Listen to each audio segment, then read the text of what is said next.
तुम्ही पाहत आहे निपाणी न्यूज चौफेर घडामोडी। मनमानी कारभाराविरोधात भटक्या विमुक्त जाती गोसावी डोंगरी गराशिया संघाच्या वतीनं तहसीलदार कार्यालयावर मोर्चा।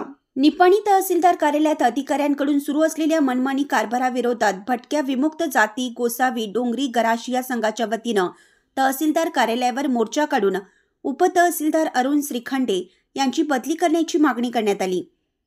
यावेळी काल 30 जुलै रोजी सकाळी 11 वाजता नगरपालिका आवारातील डॉक्टर बाबासाहेब आंबेडकर यांच्या पुतळ्यास अभिवादन करून मोर्चाची सुरुवात करण्यात आली।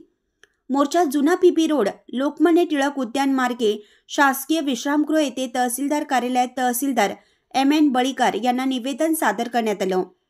यावेळी माजी नगराध्यक्ष डॉक्टर अच्युत माने, विलास गाडीवटर, संघटना जिल्हा अध्यक्ष गणू गोसावी, बबन गोसावी, संभाजी गोसावी यांनी समयोचित विचार व्यक्त करून गोसावी समाजातील अर्जदारांना जातीचे दाखले देण्यास टाळाटाळ करत दमदाटी केली, हे निषेधार्ह आहे। या कामचुकार अधिकाऱ्यांची येत्या 8 दिवसात बदली करून त्यांनी केलेल्या कारभाराची चौकशी करावी, अन्यथा उग्र आंदोलनास सामोरं जावं लागेल। चिकोडीत बसून निपाणीत सह्या करणारा अधिकारी निपाणीत नको अशी भूमिका मांडली।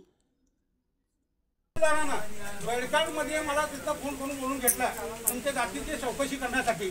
मी तिथं बेडकाळला गेलो, मग तिथं तहसीलदार तिथे ग्रामपंचायतचे सगळे लोकांची जाणं गेला। माझ्याकडे फोटो वगैरे आहे आणि जिथे केलं त्याचे किती वेळा त्यांनी घालता काय घालता त्याचा माझ्याकडे पुरावा आहे।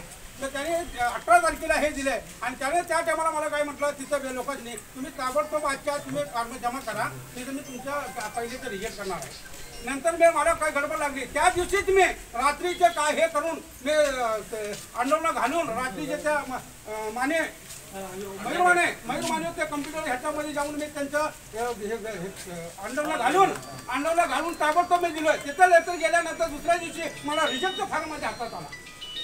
त्याचं मी केलं, सर तुम्ही असं रिजेक्ट तुम्ही काय केलं तर नाही, मी आधी चौकशी करणार आहे। मी म्हटलं तुम्ही चौकशी केलेला माझ्याकडे पुरावा आहे, तुम्ही हजून कसली चौकशी करता, त्याने मी चौकशी करता। 2-4 दिवस गेले, त्याच्यानंतर मी आम्ही गेलो त्याच्याकडे रिपोर्ट जीपीएस केलेलं, आम्ही तिथं त्यांच्या घरासमोर जीपीएस केलेलं माझ्याकडे फोटो वगैरे आहे। त्यांनी ह्याच्या घरासमोर उभं राहून तलाट गोसावे भटके विमुक्त म्हणा, गोसावी म्हणा, मागासवर्गीय म्हणा, जे या देशातील नागरिक असतील त्यांना सन्मानाने जगण्याचा अधिकार आहे। म्हणजे ज्याच्यात जात आहे आणि ज्याच्यात पैसा आहे त्याला सन्मान, ही काही व्यवस्था नाही। आणि ही व्यवस्था जर आपल्याला बदलायची असेल तर मित्रांनो तुम्हाला संघर्षशिवाय पर्याय नाही। हे उदाहरण झालं, श्रीखंडे हे उदाहरण झालं। तर असे प्रतिनिधी या देशामध्ये लाखो आहेत, ते खुर्चीवर बसलेले आहेत, त्यांना हलवणं हे दुरापा असतंय, भ्रष्टाचाराचं कळस झालेलं आहे। म्हणून एक आता आपण सक्षम आमचे जे अधिकारी तहसीलदार त्यांना निवेदन देत आहोत की बाबा एकाला शिक्षा हा अनेकांना संदेश असतो। लक्षात आहे ना तुमच्या? म्हणजे आम्ही चळवळी केल्या, न्याय किती मिळाला आपल्याला, किती जणांना आपण अनाग्रस्त ठेवणार आहोत? साधं जातीचं, ज्या जातीने जन्मलो त्याची मला मान्यता मिळत नसेल तर मान्यता कोण देणार? म्हणजे तुमचा वारसा तुम्हाला मान्य नाही, तुमची जात तुम्हाला मान्य नाही, याचा तुमचं नागरिकत्व तुम्हाला मान्य नाही। आणि हा लोक आमचे नेते म्हणले आहेत, तरुण कार्यकर्ते आहेत, चांगले कार्यकर्ते आहेत, त्यांनी प्रश्न मांडलेला आहे। तहसीलदार साहेब सुद्धा कार्यक्षम आहेत, त्यांना आम्ही वेळोवेळी भेटलेलो आहोत। तर जी आमची विनंती आहे साहेब की तुम्ही स्वीकारा, कृती करा आणि आता अण्णा म्हणाले त्या पद्धतीने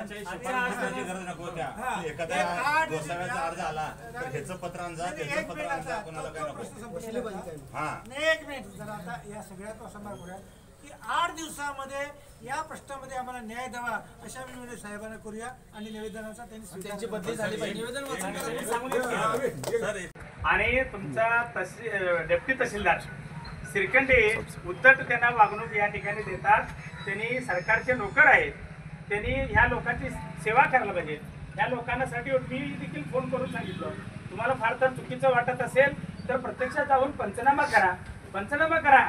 गोसावी असेल तरच द्या, आम्ही गाडीवंडर आहे गोसावी मागणार नाही। गोसावी समाजात गोसावीचं सर्टिफिकेट त्या ठिकाणी मागत आहेत। ते सर्टिफिकेट देखील द्यायला त्यांनी मागे पुढे करतात. म्हणजे हे हुकुमशाहीचा एक प्रकार आहे. त्यामुळं कुठल्याही परिस्थितीमध्ये त्यांची बदली झाली आहे. तुम्ही आज रिव्ह्यू करावा असं आमची विनंती आहे. कारण कलंकित ऑफिसर अधिकारी आमच्या निपाणीला लाभू नये अशी आमची तुम्हाला विनंती आहे. तुम्ही आजच्या आज त्यांना पौष्टिक होतं याच्याशी देणं घेणं नाही. कारण आमचा समाज हा मागासलेला आहे. ह्यांना 100 कागद सांगतात, त्यांना एकच कागद आणूपर्यंत कष्ट होतंय. आणि मग परत ते 100 कागद, मग ॲफिडेविट कर, त्याला 200 रुपये घाल, वकिला 200 रुपये दे. ह्या सगळ्या गोष्टीमुळं समाज मागासवर्गीय समाजाला आमच्या नगरपालिकेत आम्ही फ्री सवलती असताना देखील त्यांना देता येईना. त्याचं कारण असं की कास्ट सर्टिफिकेट तुमच्यापासून जोपर्यंत तुम्ही इश्यू करत नाही तोपर्यंत त्यांना सवलती देता येत नाहीत. तर तुम्हाला विनंती आहे, त्यांच्याकडचा अधिकार सगळे तुमच्याकडे काढून घ्या. ಆ ಅಧಿಕಾರವನ್ನು ನಿಮ್ಮ ಕಡೆ ತಗೊಂಡು ಈಗ ಬೇಕಾದ್ರೆ ನೀವು ಇನ್ನೊಂದು ಪಂಚನಾಮ ಮಾಡ್ರಿ. ಈಗ ಎಲ್ಲರೂ ಸರಿಯಾಗಿ ಗೋಸಾವಿ ಸಮಾಜ ಇದ್ದಿದ್ದ ಬಗ್ಗೆ ನೀವೆಲ್ಲ ಅದ್ರ ಖಾತ್ರಿ ಲೈಕ್ ಮಾಡ್ಕೊಡ್ರಿ. ಆಮೇಲೆ ಅವ್ರಿಗೆ ಸರ್ಟಿಫಿಕೇಟ್ ಇಶ್ಯೂ ಮಾಡಬೇಕು. ಯಾವುದೇ ವಿಳಂಬ ಹಚ್ಚಲಾರ್ದ ಅವ್ರಿಗೆ ಸರ್ಟಿಫಿಕೇಟ್ ಕೊಡ್ರಿ ಅಂತ ಹೇಳ್ತೀವಿ. ಅದೇ ರೀತಿ ಶ್ರೀಕಂಠಿ ಅವ್ರನ್ನ ಅವ್ರಿಗೆ ಟ್ರಾನ್ಸ್ಫರ್ ಅಂತೂ ಆಗೈತಿ ಅಂತ ಹೇಳ್ತಾ ಇದ್ದಾರೆ. ಆರ್ಡರ್ ಬಂದಿಲ್ಲ ಅಂದ್ರೂ ಇವತ್ತಿನ ಮನವಿ ನಾವೇನು ಕೊಡ್ತಾ ಇದ್ದೇವೆ, ಇವತ್ತು ನಾವು ಮನವಿ ಕೊಡ್ತಾ ಇದ್ದೇವೆ. ನೀವು ಅವ್ರನ್ನ ರಜೆ ಮೇಲೆ ಕಳಿಸ್ರಿ. ಬೇರೆದವ್ರು ಬರುತ್ತಕ್ಕ ಯಾರಿಗಾರೆ ಅದು ಚಾರ್ಜ್ ಬೇರೆದವ್ರಿಗೆ ಒಪ್ಪಿಸ್ರಿ. ಅದನ್ನ ನಮ್ ಕೆಲಸ ಮಾಡಿಕೊಡ್ರಿ ಅಂತ ತಮ್ಗೆ ಹೇಳ್ತೀವಿ. ಅಕಸ್ಮಾತ್ ಅವರೇ ನೀವು ಮುಂದುವರಿಸಿದ್ರೆ ನಾವು ಉಗ್ರ ಹೋರಾಟನ ತಮ್ಮ ಕಚೇರಿ ಮುಂದೆ ಮಾಡ್ತೇವಂತ ಇವತ್ತು ನಿಮಗೆ ಹೇಳ್ತಾ ಇದ್ದೀನಿ. निवेदन स्वीकारून तहसीलदार MM बाळीकर यांनी सदर प्रकरणी संपूर्ण चौकशी करून कारवाईचे आश्वासन दिलं. तर प्रलंबित अर्जाचा तात्काळ निपटारा करण्यात येणार असल्याचे सांगून नागरिकांनी कोणतीही संबंधित कामे असल्यास थेट संपर्क साधावा, एजंटांकडून येण्याचे टाळावे असं आवाहन केलं. यावेळी सुधाकर माने, अजय माने, बाळासाहेब सूर्यवंशी, मंगल घोरपडे, आरेश सनदी, अविनाश माने, जाकीर कादरी, विजय गोसावी, अण्णासो कुराडे, विश्वनाथ जाधव यांच्यासह शेकडो गोसावी समाज बांधवांची उपस्थिती होती. चॅनलला सबस्क्राईब केल्यामुळे बातम्या अपडेट तुमच्यापर्यंत लवकर पोहोचतील.